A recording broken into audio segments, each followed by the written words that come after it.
इसलिए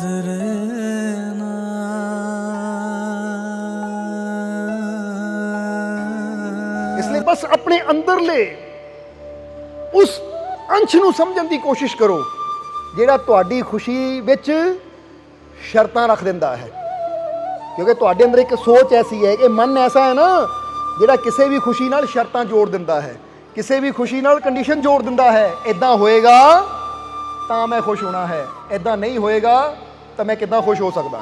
ਜਿੱਦਾਂ ਤੁਸੀਂ ਕਿਸੇ ਨੂੰ ਕਹੋ ਭਾਈ ਤੂੰ ਉਦਾਸ ਕਿਉਂ ਬੈਠਾ ਹੈ, ਉਹ ਫਲਾਣੇ ਨੇ ਮੈਨੂੰ ਬੁਲਾਇਆ ਨਹੀਂ ਤਾਂ ਉਦਾਸ ਬੈਠਾ ਹੈ, ਉਹ ਫਲਾਨਾ ਮੇਰੀ ਇੱਜ਼ਤ ਨਹੀਂ ਕਰਦਾ ਤਾਂ ਉਦਾਸ ਬੈਠਾ ਆ, ਫਲਾਣੇ ਨੇ ਮੈਨੂੰ ਰੋਟੀ ਨਹੀਂ ਪੁੱਛੀ ਤਾਂ ਉਦਾਸ ਬੈਠਾ ਹੈ, ਆ ਫਲਾਣੇ ਨੇ ਮੇਰੀ ਬੇਅਦਬੀ ਕਰ ਦਿੱਤੀ, ਮੇਰੀ ਬੇਇੱਜ਼ਤੀ ਕਰ ਦਿੱਤੀ, ਮੈਨੂੰ ਮੇਰੀ ਆਲੋਚਨਾ ਕਰ ਦਿੱਤੀ, ਮੇਰੀ ਨਿੰਦਿਆ ਕਰਤੀ ਤਾਂ ਦੁਖੀ ਬੈਠਾ ਆ। ਇਹਦਾ ਮਤਲਬ ਕੀ ਹੈ ਕਿ ਤੂੰ ਫਲਾਣੇ ਦੇ ਹੱਥ ਹੀ ਦੂਜੇ ਦੇ ਹੱਥ ਵਿੱਚ ਹੀ ਆਪਣੀ ਖੁਸ਼ੀਆਂ ਦੀ ਚਾਬੀ ਦਿੱਤੀ ਹੋਈ ਹੈ।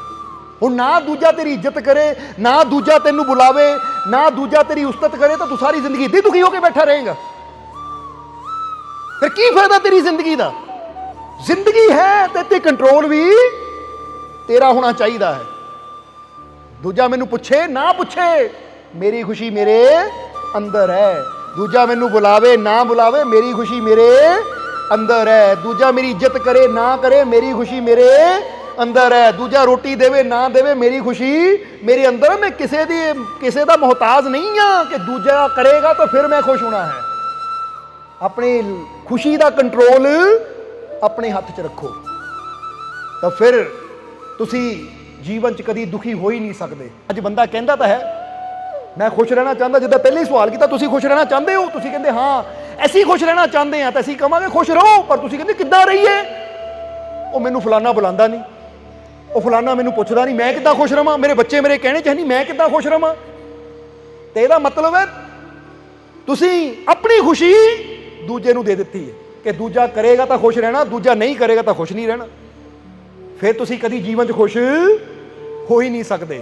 ਤਾਂ ਜੇ ਤੁਸੀਂ ਫੈਸਲਾ ਕਰ ਲਓ ਮੈਂ ਖੁਸ਼ ਰਹਿਣਾ ਹੈ, ਮੈਂ ਵਚਨ ਕਰਦਾ ਆਪਣੇ ਆਪ ਨਾਲ, ਤਾਂ ਹੁਣ ਮੈਂ ਦੂਜੇ ਦੀ ਫਿਕਰ ਨਹੀਂ, ਮੈਨੂੰ ਦੂਜਾ ਕਰੇ ਨਾ ਕਰੇ ਮੈਂ ਖੁਸ਼ ਰਹਿਣਾ ਹੈ। ਜਿੱਦਾਂ ਭਿਕਸ਼ੂ ਦੀ ਗੱਲ ਦੱਸੀ, ਦੂਜਾ ਪਿਆਰ ਕਰੇ ਸਤਿਕਾਰ ਕਰੇ ਤਾਂ ਵੀ ਮੈਂ ਖੁਸ਼ ਰਹਿਣਾ, ਕਿਉਂਕਿ ਮੇਰੀ ਖੁਸ਼ੀ ਮੇਰੇ ਅੰਦਰ ਹੈ, ਦੂਜਿਆਂ ਦੇ ਸਨਮਾਨ ਮਾਣ ਦੇ ਵਿੱਚ ਨਹੀਂ ਹੈ।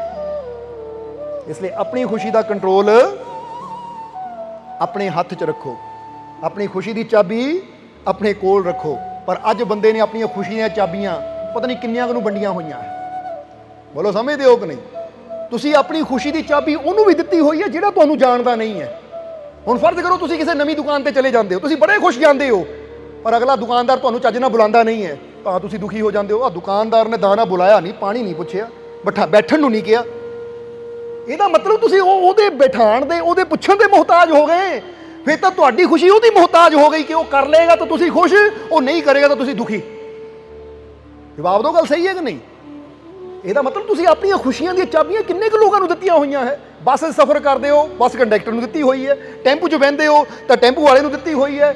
ਟ੍ਰੇਨ 'ਚ ਸਫ਼ਰ ਕਰਦੇ ਹੋ ਤਾਂ ਆਲੇ ਦੁਆਲੇ ਪੈਸੰਜਰਾਂ ਨੂੰ ਆਪਣੀ ਖੁਸ਼ੀ ਦੀ ਚਾਬੀ ਦੇ ਦਿੰਦੇ ਹੋ ਕਿ ਤੂੰ ਇੱਦਾਂ ਕਰੇਗਾ, ਇੱਦਾਂ ਬੋਲੇਗਾ ਤਾਂ ਮੈਂ ਖੁਸ਼ ਹੋਣਾ, ਜੇ ਮਾੜੀ ਜਿਹੀ ਗਲਤ ਹਰਕਤ ਕਰਤੀ ਮੈਂ ਦੁਖੀ ਰਹਿਣਾ ਹੈ ਸਾਰਾ ਸਫ਼ਰ 'ਚ। ਫਿਰ ਤਾਂ ਤੁਸੀਂ ਕਦੀ ਖੁਸ਼ ਹੋ ਹੀ ਨਹੀਂ ਸਕਦੇ, ਕਿਉਂਕਿ ਜੀਵਨ ਤੁਹਾਡਾ ਹੈ।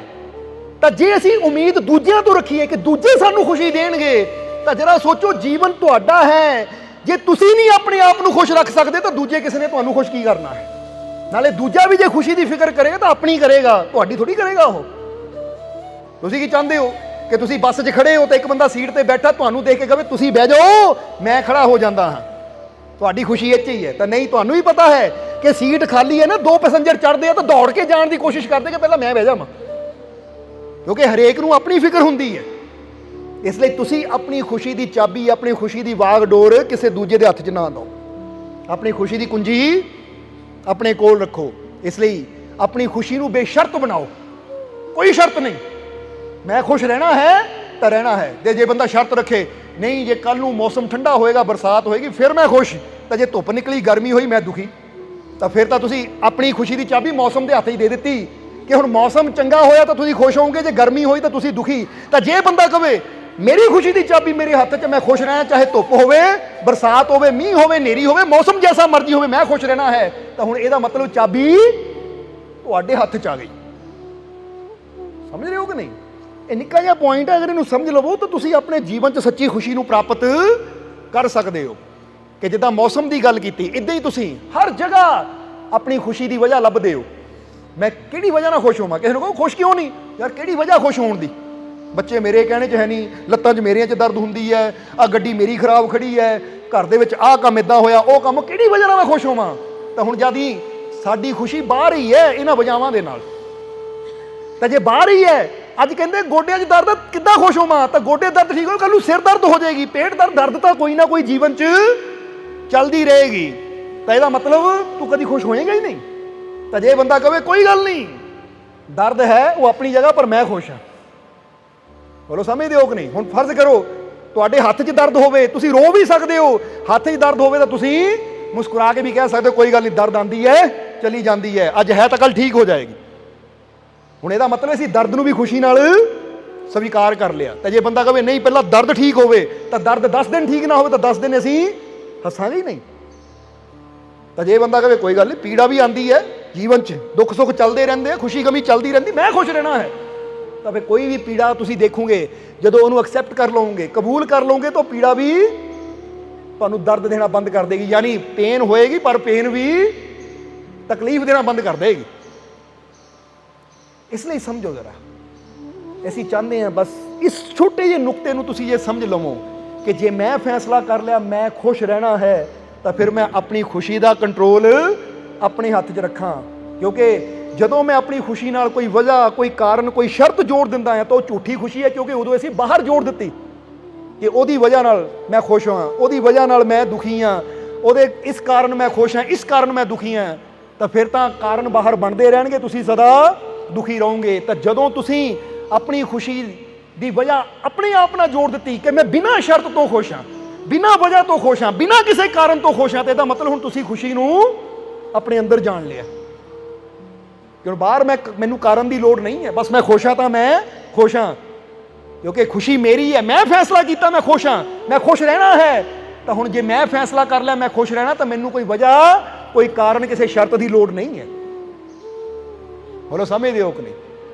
ਇਸ ਲਈ ਆਪਣੀ ਖੁਸ਼ੀ ਦੀ ਵਜ੍ਹਾ ਆਪ ਬਣੋ, ਆਪਣੀ ਖੁਸ਼ੀ ਦਾ ਕਾਰਨ ਆਪ ਬਣੋ, ਔਰ ਆਪਣੀ ਖੁਸ਼ੀ ਨੂੰ ਬਿਨਾਂ ਵਜ੍ਹਾ, ਬਿਨਾਂ ਕਾਰਨ ਔਰ ਬਿਨਾਂ ਕਿਸੇ ਸ਼ਰਤ ਤੋਂ ਪ੍ਰੋਮਿਸ ਕਰੋ ਆਪਣੇ ਆਪ ਨਾਲ ਕਿ ਮੈਂ ਖੁਸ਼ ਰਹਿਣਾ ਹੈ। ਅੱਜ ਕਰ ਲਓ ਵਾਅਦਾ ਕਿ ਮੈਂ ਖੁਸ਼ ਰਹਿਣਾ ਹੈ ਬਿਨਾਂ ਕਿਸੇ ਸ਼ਰਤ ਤੋਂ, ਮੈਂ ਖੁਸ਼ ਰਹਿਣਾ ਬਿਨਾਂ ਕਿਸੇ ਕਾਰਨ ਤੋਂ, ਮੈਂ ਖੁਸ਼ ਰਹਿਣਾ ਬਿਨਾਂ ਕਿਸੇ ਵਜ੍ਹਾ ਤੋਂ। ਬਾਹਰ ਕੁਝ ਵੀ ਹੋਵੇ ਵਜ੍ਹਾ, ਚਾਹੇ ਬਾਹਰ ਕੋਈ ਵੀ ਮੈਨੂੰ ਤਕਲੀਫ ਦੇਣ ਦੀ ਕੋਸ਼ਿਸ਼ ਕਰੇ, ਪਰ ਮੈਂ ਫੈਸਲਾ ਕਰ ਲਿਆ ਮੈਂ ਖੁਸ਼ ਰਹਿਣਾ, ਤਾਂ ਮੈਨੂੰ ਕੋਈ ਦੁਖੀ ਕਰ ਹੀ ਨਹੀਂ ਸਕਦਾ। ਕਿਉਂਕਿ ਅੱਜ ਤੋਂ ਮੈਂ ਆਪਣੀ ਖੁਸ਼ੀਆਂ ਦਾ ਕੰਟਰੋਲ ਆਪਣੇ ਹੱਥ 'ਚ ਲੈ ਲਿਆ।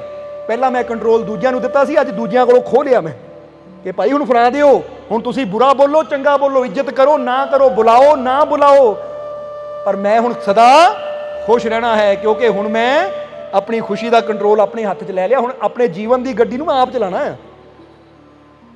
ਜੇ ਅੱਜ ਤੁਸੀਂ ਇਹ ਫੈਸਲਾ ਕਰ ਲਓਗੇ ਤਾਂ ਜਰਾ ਦੇਖੋ, ਹੁਣੇ ਹੀ ਫੈਸਲਾ ਲੈਣ ਨਾਲ ਹੀ ਅੰਦਰ ਖੁਸ਼ੀ ਮਹਿਸੂਸ ਹੋਣੀ ਸ਼ੁਰੂ ਹੋ ਜਾਣੀ ਹੈ। ਹੁਣੇ ਅੰਦਰ ਖੁਸ਼ੀ ਹੋ ਜਾਣੀ ਕਿ ਲੈ ਵੀ ਮੈਂ ਵਚਨ ਲੈ ਲਿਆ ਕਿ ਅੱਜ ਤੋਂ ਬਿਨਾਂ ਸ਼ਰਤ, ਬਿਨਾਂ ਵਜ੍ਹਾ, ਬਿਨਾਂ ਕਾਰਨ ਤੋਂ ਮੈਂ ਖੁਸ਼ ਰਹਿਣਾ ਹੈ। ਹੁਣ ਮੈਂ ਕਿਸੇ ਦਾ ਮੁਹਤਾਜ ਨਹੀਂ ਬਣਨਾ, ਚਾਹੇ ਪਤੀ ਹੈ, ਚਾਹੇ ਪਤਨੀ ਹੈ, ਚਾਹੇ ਕੋਈ ਵੀ ਹੈ। ਜਰਾ ਗੌਰ ਕਰਨਾ, ਮੈਂ ਆਪਣੀ ਖੁਸ਼ੀ ਦੀ ਵਜ੍ਹਾ ਆਪ ਬਣਨਾ ਹੈ। ਤਾਂ ਜੇ ਤੁਸੀਂ ਆਪ ਖੁਸ਼ ਰਹੋਗੇ ਤਾਂ ਆਪ ਖੁਸ਼ ਰਹਿਣ ਵਾਲਾ ਇਨਸਾਨ ਦੂਜਿਆਂ ਨੂੰ ਵੀ ਖੁਸ਼ੀਆਂ ਵੰਡੇਗਾ, ਕਿਉਂਕਿ ਜਿਹੜਾ ਆਪ ਖੁਸ਼ ਰਹੇਗਾ ਉਹ ਦੂਜੇ ਨੂੰ ਤਕਲੀਫ ਕਦੀ ਦੇ ਹੀ ਨਹੀਂ ਸਕਦਾ।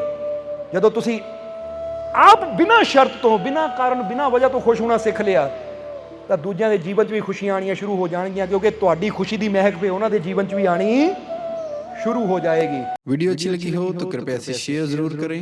आपके शेयर करने से अगर किसी की जिंदगी में अच्छा बदलाव आता है, पॉजिटिव चेंज आती है, तो ये भी आपकी तरफ से किया गया एक नेक कर्म होगा, एक सेवा होगी। तो वीडियो को शेयर जरूर करें और वीडियो देखने के लिए सर्व संजय दरबार कांटियां शरीफ यूट्यूब चैनल को सब्सक्राइब करें और फेसबुक पेज को फॉलो करना ना भूलें। जय माता दी।